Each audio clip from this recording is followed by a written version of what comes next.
Vous écoutez Drops of the Lectionary, la méditation quotidienne de la parole de Dieu proposée par la DAL, l'aumônerie diocésaine de l'apostolat de laïque de l'archidiocèse de Douala.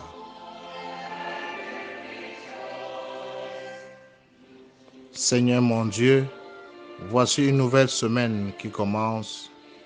Par ta parole, conduis-moi sur le chemin de la vie pour ta plus grande gloire. Amen.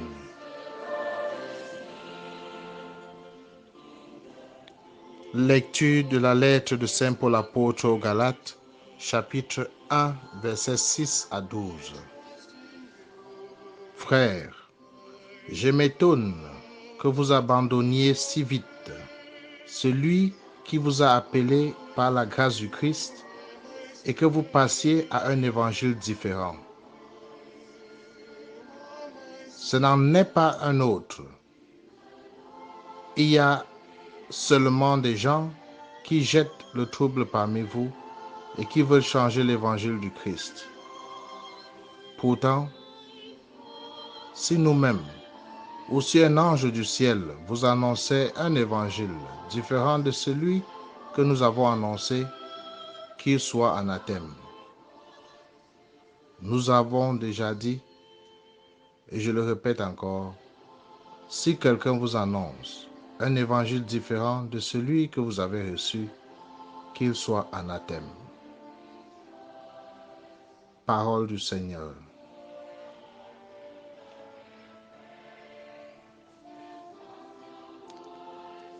Quelle est la place de la tradition de mes ancêtres dans ma vie? Est-ce que je peux m'accrocher sur ma foi chrétienne, sur Jésus-Christ, sur l'Église, comme si mes ancêtres n'avaient jamais existé? Est-ce que je suis sûr de la voie chrétienne?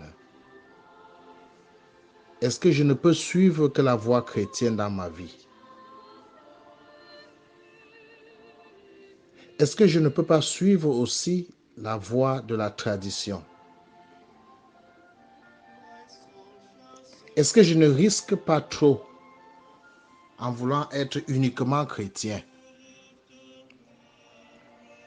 Chers frères et sœurs, voilà tant de questions qui sont évoquées dans notre lecture de la lettre de Saint Paul apôtre aux Galates. Pendant 10 jours, donc jusqu'à mercredi prochain, avec le lectionnaire, nous aurons à lire cette lettre importante de Saint Paul. Dans l'ensemble de la lettre, le témoignage de l'apôtre des nations est clair. Jésus-Christ nous a libérés une fois pour toutes. De fait, il n'y a pas de concurrence entre Jésus et quiconque. Dont la question de choix entre Jésus-Christ et la tradition ne se pose pas. Aux Colossiens, Saint Paul écrit, en Jésus-Christ, dans son propre corps, habite toute la plénitude de la divinité. En lui, vous êtes pleinement comblés, car il domine toutes les puissances de l'univers. Donc, chers frères et sœurs, retournez dans nos traditions et pratiques ancestrales pour rechercher la paix, le gain, la guérison ou quoi que ce soit. C'est retourner en arrière. C'est emprunter un chemin long vers le salut. Car en Jésus, nous avons tout, car il nous donne accès direct à notre Père qui est créateur de toutes choses. Our sure access to God is through Christ, through His mercy. There's nothing we can do on our own to have any claim on God. Our healing, our peace, our freedom are found in Christ and in Him alone. His mercy is forever sure. That is the only good news we have about Him, nothing more.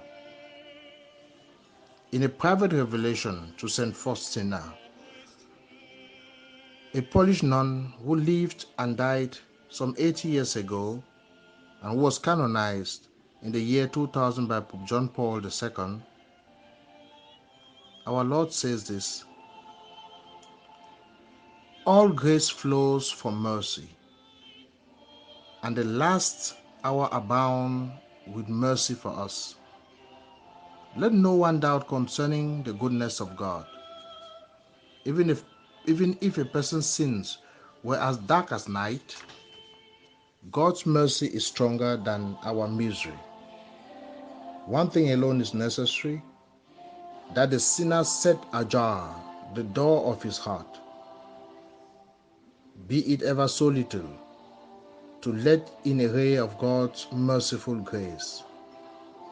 And then God will do the rest. Let us pray. Lord Jesus, you came to free us from the burden of guilt and failure and pain. Deliver me from any false hope. Set my heart on you alone, who are God, living and true. Amen. May the Almighty God bless you, the Father, the Son, and the Holy Spirit. This is Father Michael with another drop of the lectionary for Adan.